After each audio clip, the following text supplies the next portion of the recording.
Anti ship ballistic missile Pakistani पानियों में भारत की मौत तैरने लगी। पाकिस्तान ने एक खौफनाक एंटी शिप बैलिस्टिक मिसाइल का कामयाब तजुर्बा किया है।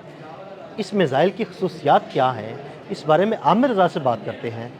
आमिर भाई, पाकिस्तानी बहरिया के पास वो हथियार आ गया जो भारत के लिए मौत का सामान लेकर आया है। इस एंटी शिप बैलिस्टिक मिसाइल की खसूसियात क्या हैं? देखिए, पहली बात तो ये है कि ये किस मौके पर लॉन्च किया गया है, वो मौका अहम है। इस मिसाइल से भी ज़्यादा अगर मैं ये समझता हूँ कि इस वक्त जो हित्ते के हालात हैं उसमें सारी दुनिया की जो नज़रें हैं वो पाकिस्तान पर हैं, और पाकिस्तान के पानी जो है अगले आने वाले दिनों में एक बड़े तजारती मरकज़ का जो है वो वजह बन रही है।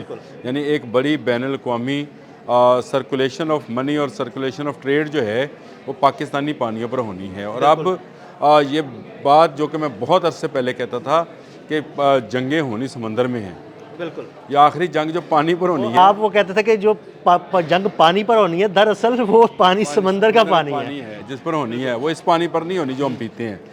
ये समंदर के पानी पर आखिरी जंग होनी है, और जिसकी समंदर पे बालादस्ती होगी वो ही कामयाब रहेगा। और देखें, आमिर भाई, ये नजर भी आ गया आपने हुर्मस की बंदिश के बाद, ये सारा मामला नजर भी आ गया। आपने मुलाका देख ली, आपने आपने हुर्मस देख ली, आपने तोसोशीमा देख लिया, आपने फिर वो आपने जो बाबुल मंदब देख ली। तो इसी तरह से वेनेजुएला की जो गुजरगाह है पानी की, उस पर भी अमेरिका ने कब्जा किया। तो ये सारी अभी गुजरगाहें ही अहम हैं, और ये अब तक रहनी है। इन्हीं पर जंगें जो हैं वो तरतीब दी जाएंगी। इसमें एक ऐसे मिसाइल का जिसका नाम स्मैश P282 शायद इस तरह का इसका नंबर है, स्मैश असल में नाम है इसका, इसको लॉन्च किया गया है। ये बैलिस्टिक मिसाइल है, और मैंने आपसे कहा कि खत्ते में इस वक्त सिक्योरिटी सूरत हाल को देखते हुए ऐसे मिसाइल को बताना जो कि ड्यूअल सिस्टम है। अब आप ये समझे कि ड्यूअल सिस्टम क्या है। ड्यूअल सिस्टम ये पहले तो अहम क्यों है, चलिए पहले ये हमें ये लोगों को शायद ये होगा कि ये अहम क्यों है। देखें, ये इसलिए अहम है कि ये S-400 का कातिल है। वाह, ज़बरदस्त। यानी अगर भारतीय बंदरगाहों पर S-400 लगा हो तो ये उसको कत्ल कर देगा। बंदरगाहों के अलावा अगर ज़मीन पर भी लगा होगा तो ये कत्ल कर देगा। ये इसका नाम ही जो स्मैश है, ये स्मैश S-400 के लिए है।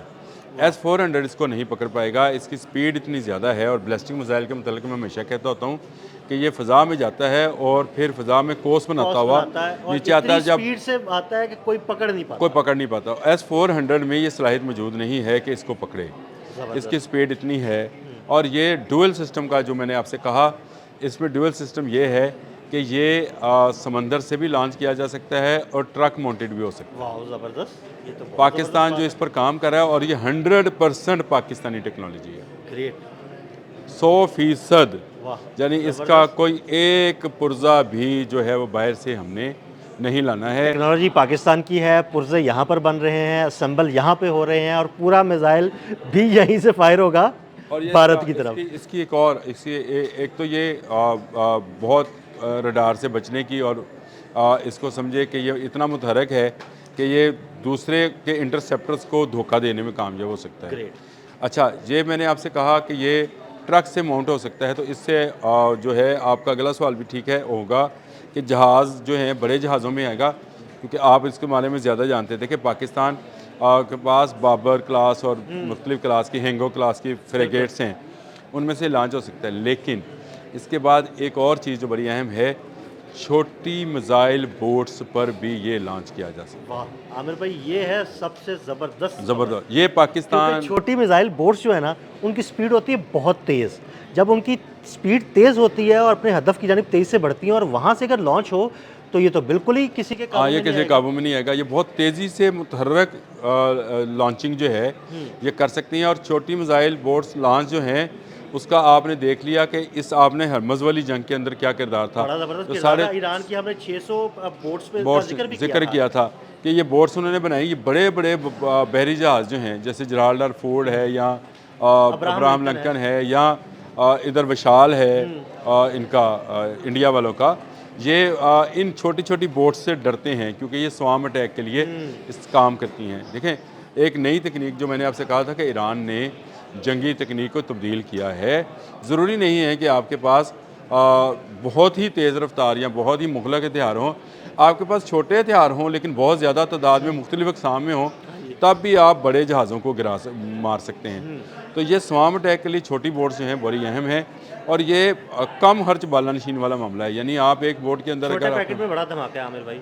आपकी तेज़ रफ्तार जाती हुई बोट्स के अंदर से ये लॉन्च हो या आसमान पे जाए, नीचे आके गिरे और वो बोट वापस आके दोबारा उसके लिए लॉन्चिंग के लिए इस्तेमाल हो जाए, या अगर वो उसका नुकसान भी होता है तो वो एक छोटी बोट का नुकसान है, पूरे जहाज़ का नुकसान बिल्कुल, छोटी नहीं। बोट का नुकसान कोई बड़ा नुकसान भी नहीं है आमिर भाई। देखें, ये मल्टीपल फंक्शंस हैं। आप इसको ट्रक के ज़रिए इस्तेमाल करके, ज़रूरी नहीं है कि आप बंदरगाह को किसी को निशाना बनाएंगे।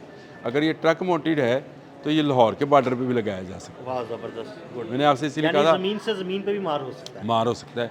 अगर ये ट्रक माउंटेड है तो ये मुख्तलिफ जगहों पर, और ख़ास कर मैं बताऊँ आपका कोस्टल एरिया को बचाने के लिए ये बहुत अहम है। अगर वहाँ पर इसका जो है नस्ब किया जाना है, ये एक ऐसा पाकिस्तान के पास हथियार आ गया है जिसके बाद इस बहरा अरब के समुंदरों पर पाकिस्तान का मुकम्मल राज हो गया है।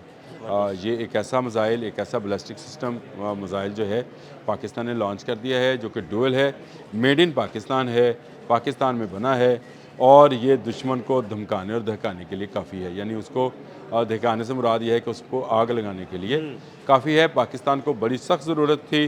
पाकिस्तान में जो मुख्तलिफ कोस्टल एरियाज़ हैं उसमें आए रोज़ कोई ना कोई शरारती जहन जो है वो कार फरमा रहता है, और पाकिस्तान के जो है पानियों पर कब्ज़ा करने के ख्वाब जो हैं भारतीयों के बड़े पुराने हैं। आपको याद है की बातें होती थी पिछले दिनों बड़ी, और हमने शिद्दत से सर होती थी क्रीक सर पे क्रीक किया की था बातें, कि सर बिल्कुल। क्रीक के दूसरी तरफ हाँ जी, गुजरात है और इस बिल्कुल, तरफ जो और है उसकी वो अहमियत कहते हैं क्यों जी है, हम तो सारी ये बातें कराची होती में दाखिल हो जाएंगे, और आओ ना मेजर फिर। मेजर गुरुवारिया तो कराची में रह भी चुका है मेरा ख्याल है।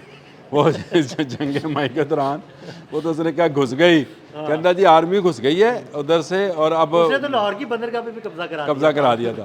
तो ये बंदरगाहों पे जो कब्जे हैं आपके, उसके लिए फिर हमने ये स्मैश बनाया है, और ये बैलिस्टिक मिसाइल किसी के काबू आने वाला नहीं है। और ख़ास कर जो इसका दिफाई निज़ाम है इंडिया के पास, वो S-400 उसका जदीद तरीन निज़ाम इस वक्त हाँ जी। S-400 वैसे है। तो S-400 को भी हमने मज़ा चखाया था जंग मई में। देखो वो हम चखा सकते हैं, लेकिन आप देखें हमेशा दुश्मन की उस कुव्वत को निशाना बनाते हैं जो उसकी दिफाई कुव्वत हो। उसकी दिफाई कुव्वत अगर नाकाम हो जाए ना तो उसकी वो अटैकिंग कुव्वत भी नहीं रहेगी, ख़त्म नहीं बिल्कुल ऐसे रहेगी। ही है। तो आपका कहते हैं defence is a good offence, हम हॉकी में खेला करते थे तो ये सीखा करते थे, defence is a good offence. अगर आपका डिफेंस बेहतर है, आपका दिफाई बेहतर है, तो आपका हमला करना भी बेहतर होगा। और अगर आपका दिफा कमज़ोर है, जो कि अब इस मिसाइल के आने के बाद, इस स्मैश के आने के बाद भारत का कमज़ोर है, और भारत को ये बात मानना पड़ेगी। देखें वो ज़रा पिछले दिनों कुछ उनके तजियाकार जो थे वो शायद मोदी को इस बात पर उभारना चाह रहे थे कि हमारे पास इतने इतने विक्रांत और विशाल जैसे त्यारा बरदार जहाज़ हैं, तो इनको बहरा अरब के करीब लाया जाए, वो बहरा बंगाल से निकाल कर। लेकिन आमिर भी वो आए नहीं थे, वो तो दौड़ नहीं गए नहीं, थे। अब भी वो यही काम कर रहे हैं कि शायद हम बहुत कुव्वत वाले हैं, तो लेकिन हमारे लिए कुव्वत से ज़्यादा जो है एजिलिटी, एबिलिटी और स्पीड जो है, हमने उसको मद्देनज़र रखा हुआ है। और दुनिया अब मानेगी कि जो बंदा स्पीड में और इस तरह की चीज़ों में आगे जाएगा, यानी एक ऐसा एंटीशिप बैलिस्टिक मिसाइल बनाएगा जो कि समंदर से भी फायर किया जा सकेगा, और आने वाले वक्त में वो ट्रक माउंटेड भी होगा। ऐसे ही मुल्क जो हैं वो अपना दिफा मजबूत बना सकेंगे और दूसरे के दिफाई निज़ाम को तबाह कर सकेंगे। ये एक बड़ा ही अहम मैं समझता हूँ तजर्बा है। जब कल किया तो दिल बड़ा खुश हुआ, और अल्लाह ताला पाकिस्तान का दिफा मज़ीद मजबूत करे, आमीन। और हमारे जो अफवाज हैं, सारी अफवाज, सारी सर्विसेज, चाहे एयरफोर्स है, चाहे नेवी है, चाहे आर्मी है, इनको अल्लाह पाक और मजबूत करे। आमीन। ये मजबूत हैं तो पाकिस्तान मजबूत। बिल्कुल, बहुत शुक्रिया आमिर भाई। आमिर भाई ने बड़ी तफसील के साथ इस मिसाइल की खसूसियात के बारे में आपको बताया। मज़ीद अपडेट्स के लिए हमें फॉलो करते रहें। अदील अहमद और आमिर रज़ा को इजाज़त दीजिएगा। अल्लाह हाफ़िज़।